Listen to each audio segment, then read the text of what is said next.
Hey बच्चा लोग, I am Dr. Pankuri Miglani, your biology educator. This is Meet Mavericks channel by none other than Unacademy. तो आज की video में I am going to solve 10 MCQs of botany under 5 minutes, and all these questions are NEET previous year questions. Let's solve the question. Put your clocks on.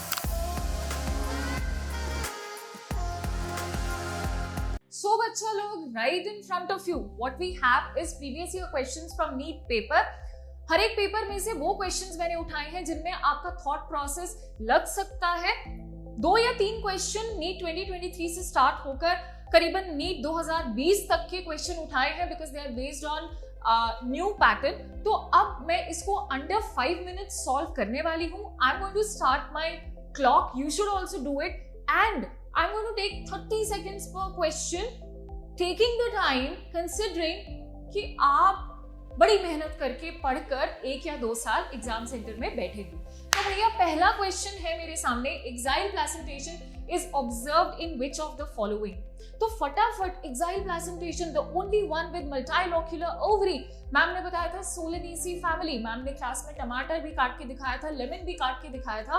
अगर मैं पहली option देखूं तो China rose, जो कि NCERT में Malvaceae family का example बशर्तिया है, petunia and lemon belong to Solanaceae family. Second option में क्यूकुरबिटेसी फैमिली है, ब्रासिकेसी फैमिली है. थर्ड ऑप्शन में फेबेसी है जिसमें मार्जिनल प्लेसेंटेशन है, और फोर्थ ऑप्शन में भी मेरे पास फेबेसी फैमिली है व्हिच इज एक्चुअली रॉन्ग. उसके बाद हम जाएंगे अगले क्वेश्चन पे. Which one of the following statements can not be connected to predation? It is necessitated by nature to maintain ecological balance. True है. Helps in maintaining species diversity. Very true. ये सब line है NCERT में. Lead to extinction of a species. Very true. ज्यादा predation हो जाएगी. Both the interacting species are negatively impacted. यानी कि क्या ये एक माइनस माइनस इंटरैक्शन है? बिल्कुल गलत बात है और मेरा ये आंसर आ जाता है. Now children, let's go to the next question. I am taking time in reading the question and memorising the concepts. देखिएगा, how many ATP and NADPH2 are required for synthesis of 1 molecule of glucose during Kelvin cycle. मुझे ये पता होगा कि एक Calvin cycle में 3 ATP और 2 NADPH use होते हैं. यहाँ मैं लिख रही हूँ, लिखने की जरूरत नहीं है. और एक ग्लूकोज के लिए 6 साइकिल चाहिए, तो 6 3s are 18 and 6 2s are 12. सो मेरी अपने आप थर्ड ऑप्शन हो जाती है. अगले क्वेश्चन पे जाइए मेरे साथ. In the equation GPP minus R equals to NPP. What is R? तो ये तो 10 सेकंड का क्वेश्चन है कि ग्रॉस प्राइमरी प्रोडक्टिविटी. अच्छा, फिर अगर प्लांट जो ऑर्गेनिक मैटर बनाता है उसमें वो रेस्पिरेटरी लॉसेस होते हैं, मान लीजिए आपको नहीं कॉन्सेप्ट याद आया, तो आपको याद करना पड़ेगा what is GPP.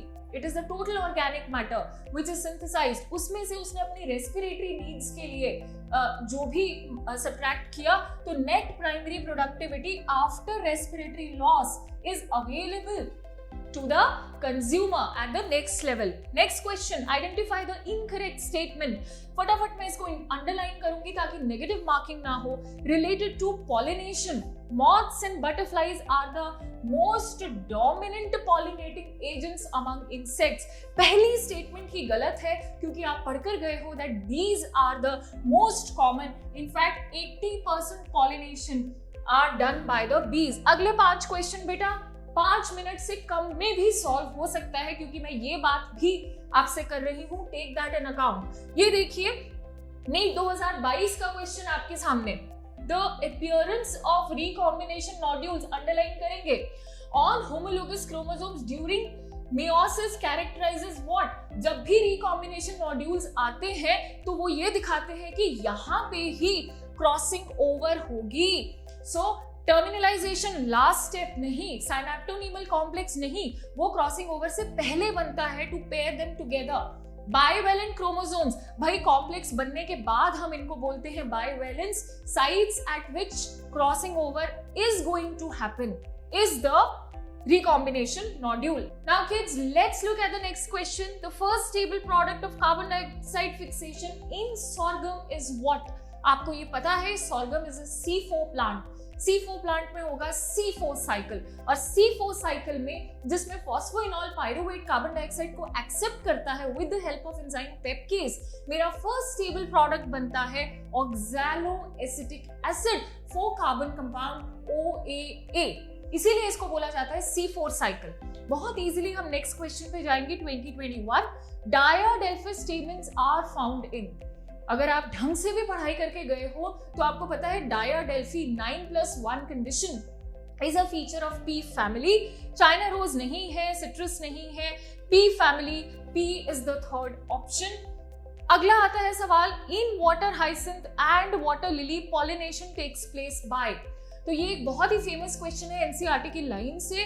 Water hyacinth and water lily में एनसीईआरटी लिखती है कि insect and wind pollination, insect और विंड पॉलिनेशन, इनमें से कोई एक मोड हो सकता है, तो यहाँ पे आपका आ जाता है इंसेक्ट्स और wind. Last question, identify the incorrect statement. Heartwood, अच्छा बेटा ऐसे क्वेश्चंस में अक्सर टाइम लगता है because you have to find the what is incorrect, right? तो that is why I have picked this question. तो बच्चा ऐसे क्वेश्चंस में अक्सर हमें ज्यादा टाइम लगता है when we have to pick incorrect statement, वो भी हम 30 सेकंड के अंदर कर सकते हैं। Let's see, identify the incorrect statement. Hardwood does not conduct water but gives mechanical support. That is absolutely true. Sapwood is involved in conduction of water in minerals from root to leaf. Yes, it is the conducting wood. Sapwood is the innermost secondary xylem and is lighter in color.